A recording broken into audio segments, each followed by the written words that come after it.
Assalamualaikum warahmatullahi wabarakatuh.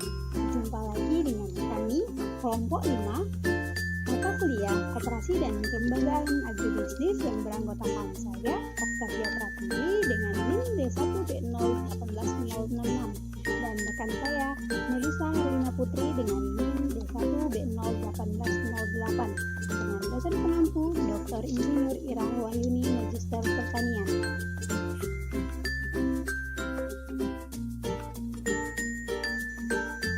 Baiklah, pada video kali ini kami akan mempresentasikan tentang sejarah perkembangan koperasi dan kelembagaan agribisnis yang akan dijelaskan oleh rekan saya. Saya Melisa Herlina Putri dengan NIM D1B0181068 yang akan menjelaskan sejarah perkembangan koperasi. Sejarah kelahiran dan berkembangnya koperasi di negara maju dan negara berkembang memang sangat diametral. Di negara maju, koperasi lahir sebagai gerakan untuk melawan ketidakadilan pasar. Oleh karena itu, tumbuh dan berkembangnya koperasi berada pada suasana persaingan pasar. Di negara berkembang, koperasi dirasa perlu dihadirkan dalam kerangka membangun institusi yang dapat menjadi mitra negara dalam menggerakkan pembangunan untuk mencapai kesejahteraan masyarakat. Sejarah perkembangan koperasi di dunia. Gerakan koperasi di dunia dimulai pada pertengahan abad 18 dan awal abad 19 di Inggris. Lembaga ini sering disebut dengan koperasi pra-industri. Dari sejarah perkembangannya dimulai dari munculnya revolusi industri di Inggris tahun 1770 yang menggantikan tenaga manusia dengan mesin-mesin industri yang berdampak pada semakin besarnya pengangguran, hingga revolusi Prancis tahun 1789 yang awalnya ingin menumbangkan kekuasaan raja yang feodalistik ternyata memunculkan hegemoni baru oleh kaum kapitalis. Pelopor koperasi di dunia. Robert Howard adalah pendiri pertama kali koperasi di Inggris. Dia adalah seorang pelaku bisnis sukses yang menyumbangkan banyak laba dari bisnisnya demi peningkatan hidup karyawannya. Dia dianggap sebagai bapak gerakan koperasi. Charles Howard adalah seorang pemimpin perusahaan yang memimpin 28 pekerja di kota Rochdale di bagian utara Inggris. Pada tanggal 24 Oktober 1844 mendirikan usaha pertokoan merupakan milik para konsumen yang berhasil. Peristiwa ini merupakan lahirnya gerakan koperasi modern. Hermann Julius Dellis adalah hakim dan anggota parlemen pertama di Jerman yang berhasil mengembangkan konsep badi prakarsa dan perkembangan bertahap dari koperasi kredit perkotaan, koperasi pengadaan sarana produksi bagi pengrajin yang kemudian diterapkan oleh pedagang kecil dan kelompok-kelompok lain. Friedrich Wilhelm Stuyvesant adalah kepala desa di Kleinmachnow, Bayern-Busch di Jerman. Dia membentuk koperasi kredit berdasarkan solidaritas dan tanggung jawab tidak terbatas yang dipikul oleh para anggota perkumpulan koperasi tersebut dan dibimbing berdasarkan prinsip menolong, mengelola, dan mengawasi diri sendiri. Perkembangan koperasi di Eropa. Koperasi di Prancis. Revolusi Prancis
and Fulfillment of Incorporated 1995.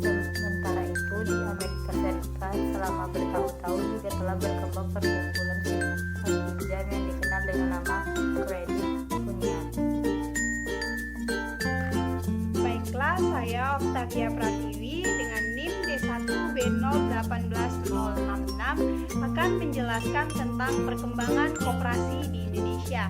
Beberapa sumber menyatakan bahwa koperasi sudah ada di Indonesia pada tahun 1886, yaitu ketika Ratu Arya Wiryaatmaja mendirikan semacam lembaga pengkreditan rakyat yang bertujuan untuk membantu petani. Namun, koperasi dalam arti sebenarnya baru berkembang di Indonesia setelah kemerdekaan melalui gerakan yang dipimpin oleh Dr. Muhammad Hatta yang kemudian dikenal sebagai Bapak Koperasi Indonesia. Perkembangan koperasi di Indonesia melalui dua tahap, yaitu pada masa penjajahan dan masa kemerdekaan. Pada masa kemerdekaan, koperasi di Indonesia mengalami 3 proses, yaitu yang pertama awal kemerdekaan, yang kedua Orde Lama dan Orde Baru, dan yang ketiga yaitu reformasi. Perkembangan koperasi pada masa penjajahan. Pada zaman penjajahan, banyak rakyat Indonesia yang hidup menderita, tertindas, dan terlilit hutang dengan para rentenir.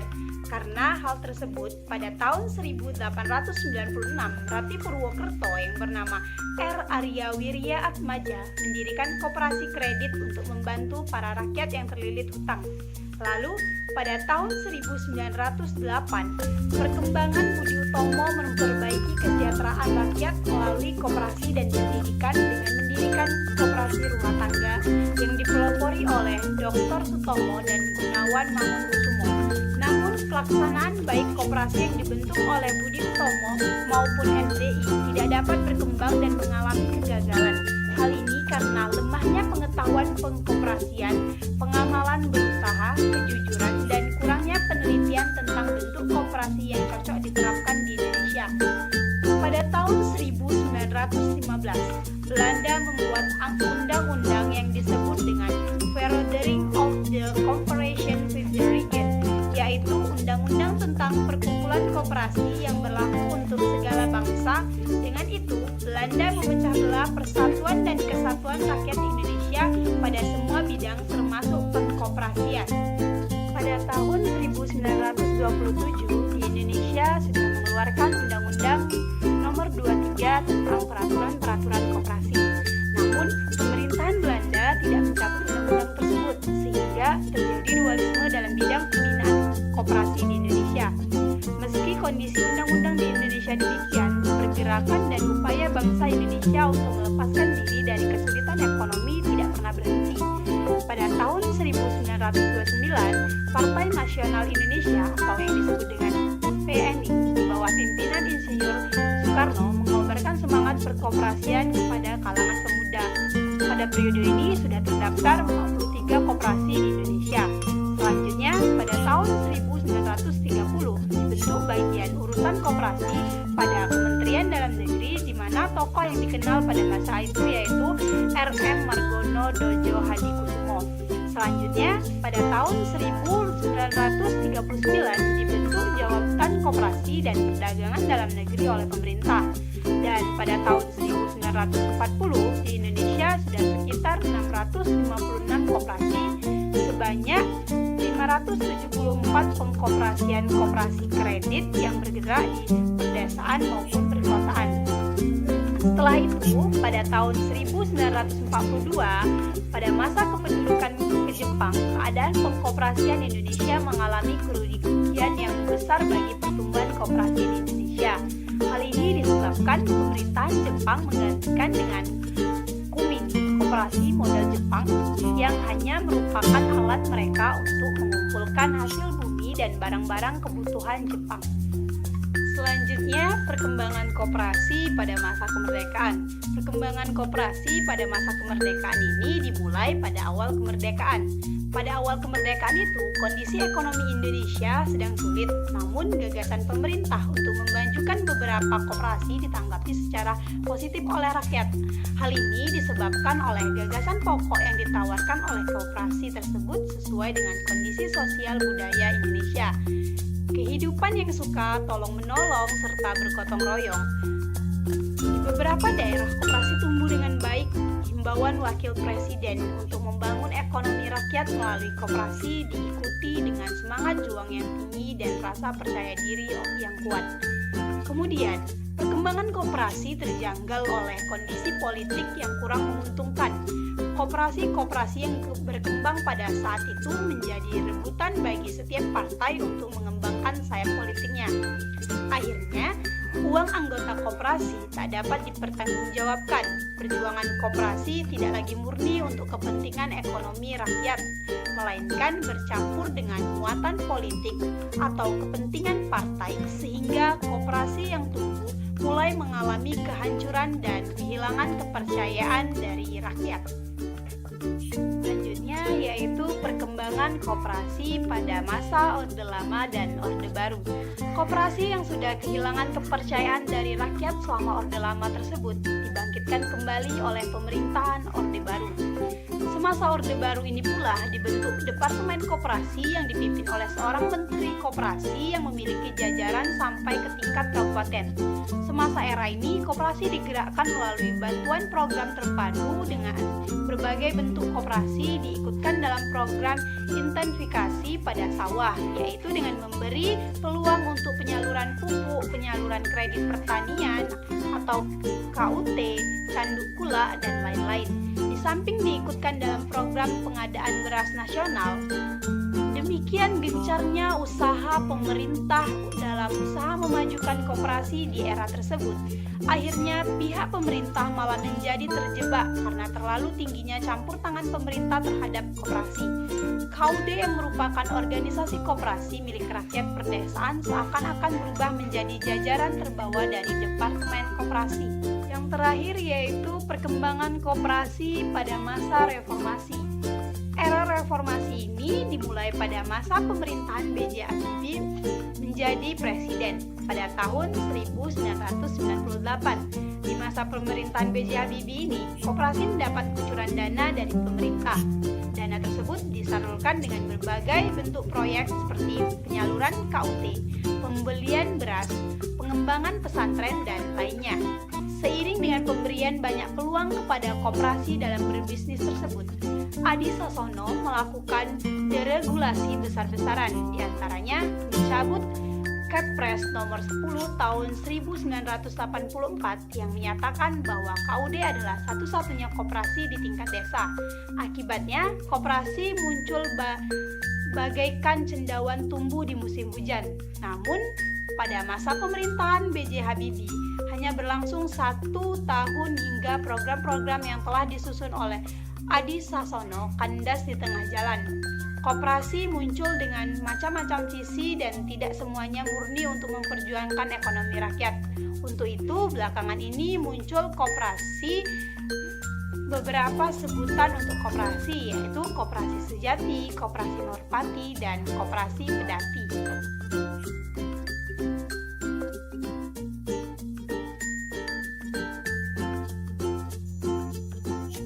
Demikianlah presentasi dari kami ucapkan terima kasih. Jangan lupa kunjungi channel YouTube kami, subscribe, like, dan komen. Kami akhiri, wassalamualaikum warahmatullahi wabarakatuh.